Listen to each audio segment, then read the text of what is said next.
Hello everyone and welcome back. We're going to jump right into our next match, but before we do, I want to make you aware of another sale we're having, guys. It's another sale for the Korean Weekly Season subscription. So check it out. It's actually the coupon code that we're going to have is KW2, 2 as in the letter 2, or the number 2, and then day, today, but instead of TODAY, it's the number 2 and then DAY. So KW, the number 2, DAY. That's the coupon code, guys.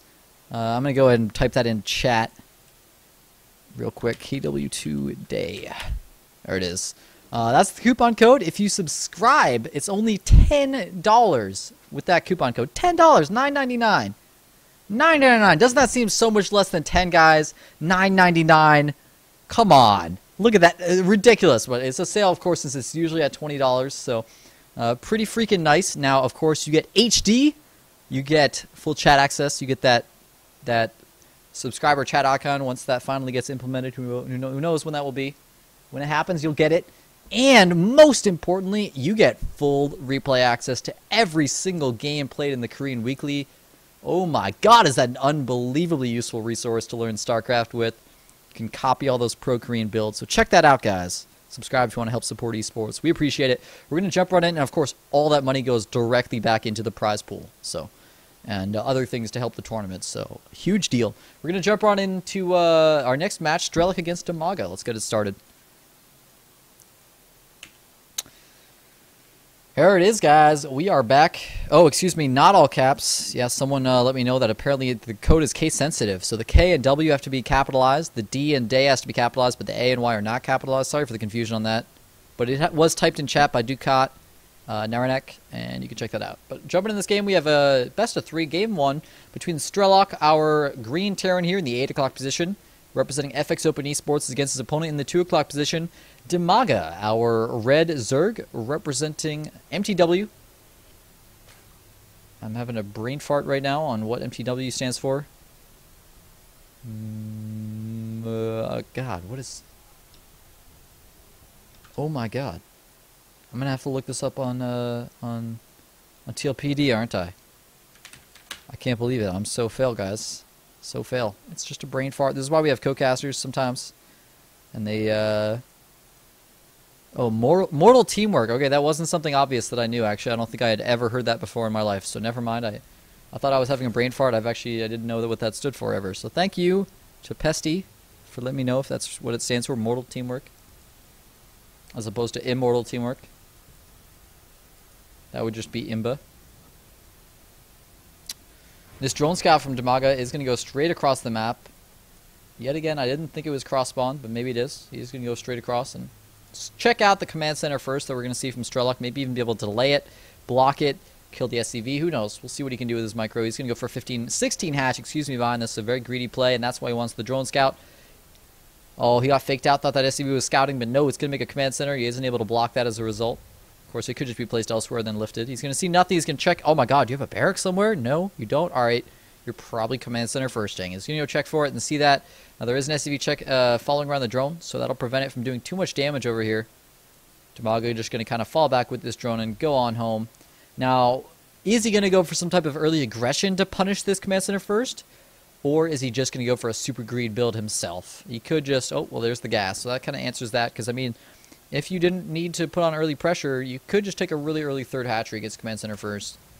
So the fact that he's getting gas at all just makes me think that DIMAGA does want to go for some type of early pressure, whether with just speedlings or whether he wants to go for some type of bailing bust or something, who knows.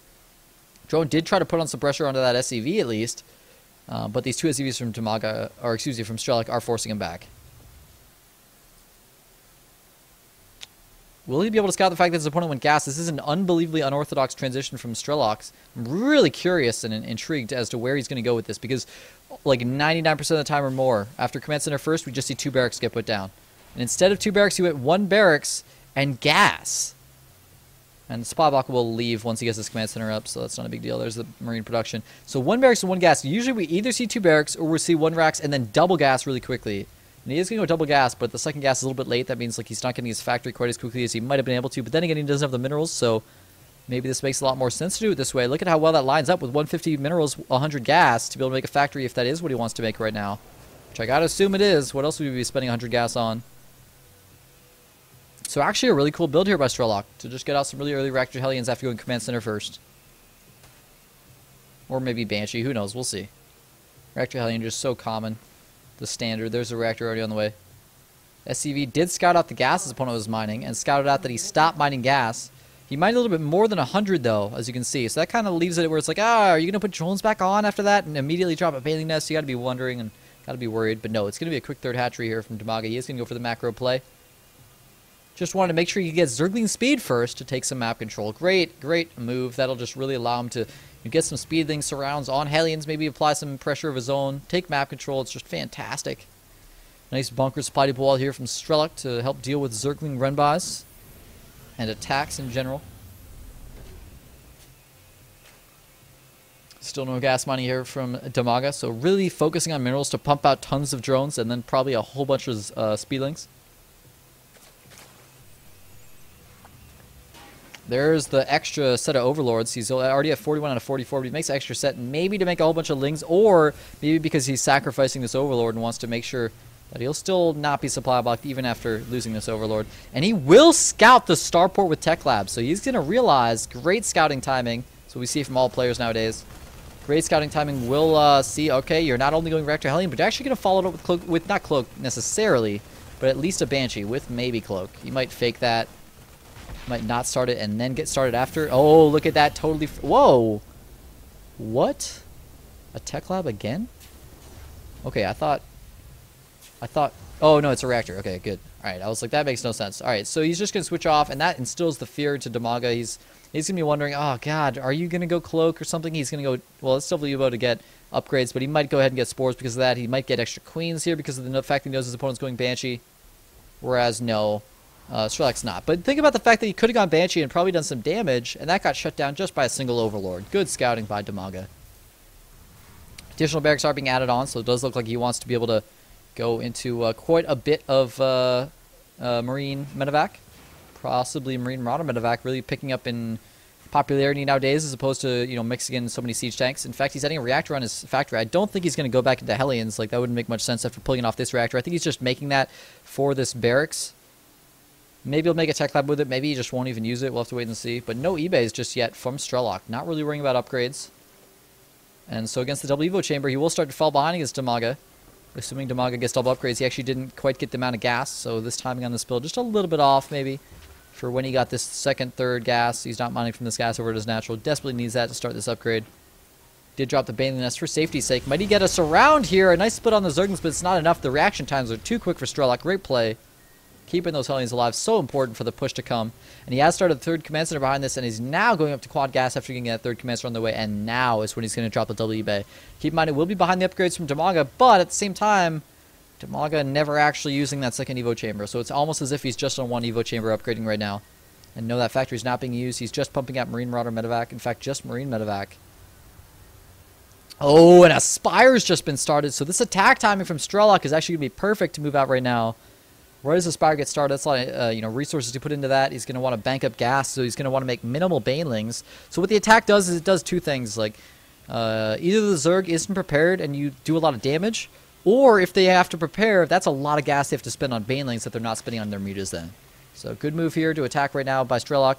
Finally, Carapace has been started by DIMAGA, but that actually gave time for Strelok to kind of catch up, not fall too far behind his double upgrade timings. He's taking out a lot of this creep speed, keeping DIMAGA's creep speed all the way back into his natural pretty much. Oh, these Zerglings trying to get us around, but these Hellions still alive from the earlier game, really helping him out. He might want to lift them with the medevac and get them out of there. He does just do that for the Marines as the Banelings close in, saves them from certain and utter defeat. Great move. This creep drop from that Overlord did get taken out finally. So Strelok will be able to go take that third. Nice job going. Such a good move. Going and checking to take out the creep before actually moving his command center over. So often we see a player move their orbital over, try to land, and then there's the creep drop. And they have to wait a minute and 10 seconds after they move that Overlord out of the way to drop that orbital. So great play there. Viking picking off Overlords. Already has 2 kills, clearing the way so that this medevac can get in without being spotted. Great move, but DIMAGA is doing such a good job defending against drops. Look at this. He's leaving units everywhere just in case to be defended. He's going to have 7 mutas popping out, which will be able to pick off medevacs, take map control, and apply some pressure back onto Strelok. Strelok trying to put on some multi-pronged aggression, but too bad for him. DIMAGA is actually very well prepared, even though the units are spread out from Strelok. He didn't have a one control group syndrome. He has split up his army very effectively. Strelok just continuing to add more barracks. He does have that armory very early timing, so he will be able to continue to 2-2 immediately. Great to see that. And now he goes double factory. That's cool. So he doesn't make siege tanks earlier. They wanted to use more gas for medevacs and double upgrades, but now that he's going to have a third base and will be able to get 6 gas, then he goes double factory, will pump out tons of siege tanks. Don't just go single factory tank when you haven't been going tank all game. You're going to build up them so slowly. Instead, go double factory. In fact, he might just use them for Thors. He's got that armory. He knows mutas are out. They picked off his medevac. Did he start making turrets? Yes, he made some turrets in his main. Pretty well defended. He's going to need to set up some at his third, but he's got his army there for now. Good siege positioning and a bunker and turret in the front is a great way to help defend yourself against early aggression there. Mutas having a picnic or just chilling here or something. Meanwhile, Drone's going to go double expand up to the top left. I love that play. When you have mutas, it's a great way to just double expand right as you get map control, because all of a sudden you're in this position where the Terran can't attack. They're going to immediately start not wasting, but spending a lot of their resources on static defense like missile turrets, which just, leads them up to not want to expand, or not want to attack, excuse me. Misspeaking all over the place here. And it also, he knows that his opponent just took an expansion. So it's like, just double expand, use your map control to really get a good economic advantage, and then by the time the Terran's ready to actually move out and attack you, you should have gotten benefit from those 2 expansions. Just have to be careful though, because this Viking could be able to scout those. It hasn't yet, but it could be able to pretty soon. This muta count really building up. He's at 12 mutas now, but he is switching now into infestors. He's got 2-2 on the way. Burrow as well. Love to see that. I'm so glad we're going to see that with the infestation pit play. You really want to be able to burrow your infestors and save them during engagements. He's got tons of speedlings, which is a great way to play here. You don't want to just be droning, obviously, but you don't want to make a bunch of banelings either, not have a gas to make stuff like infestors and, double upgrades and stuff. So you just make a bunch of speedlings, and then if you see the Terran move out, then all of a sudden you morph in a couple banes. Just a great dynamic way to play. Strelok is going to be up to 6 gas now. He has 2-2 on the way. Very similar timings between these 2 players on their upgrades. But keep in mind how much later the double eBay was than the double Evo chamber. So DIMAGA really kind of slipping and allowing Strelok to catch back up in upgrades. He is getting a +1 flyer carapace here, so it really signifies that as he gets that hive, he wants to be able to go up into greater Spire Tech and continue on to Broodlords as opposed to, switching over to Ultras. Broodlord's not, amazingly good on this map, but pretty darn good as they are on any map.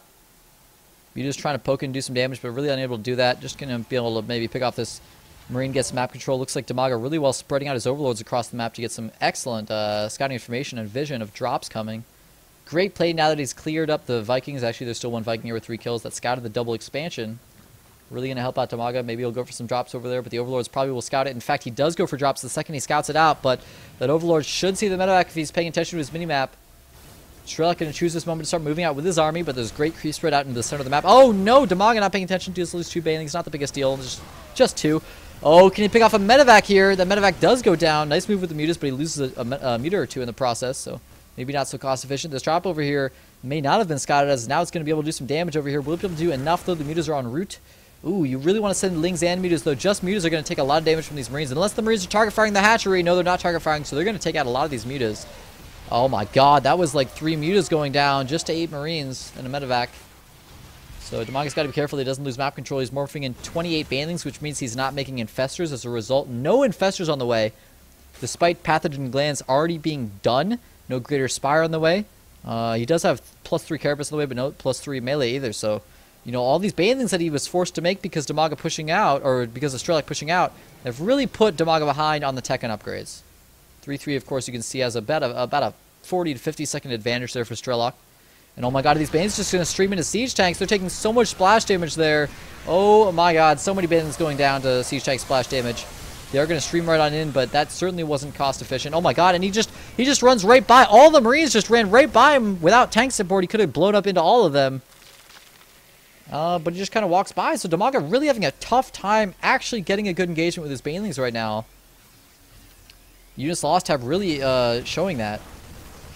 And Ling's just kind of trying to run by, maybe a rally or something. Oh, that's a lot of Banes, though. He's going to go in with a flank here. Banes coming in from the upper ground, streaming in. The tanks were unsieged, and these tanks unsieged as well. They're going to try to target fire down the Banes, but the Marines are splitting up. Are they good enough splits, though? Oh, no, the tank's not target firing, actually doing friendly splash damage to the Marines there by attacking Lings instead of attacking the Banelings, and that's going to allow DIMAGA to finally break through. Great bust. Now keep in mind he doesn't have any infestors nor brood lord tech on the way. And DIMAGA's gonna hit 3, or Strelok's gonna hit 3-3, which is gonna be really scary, but he took a pretty big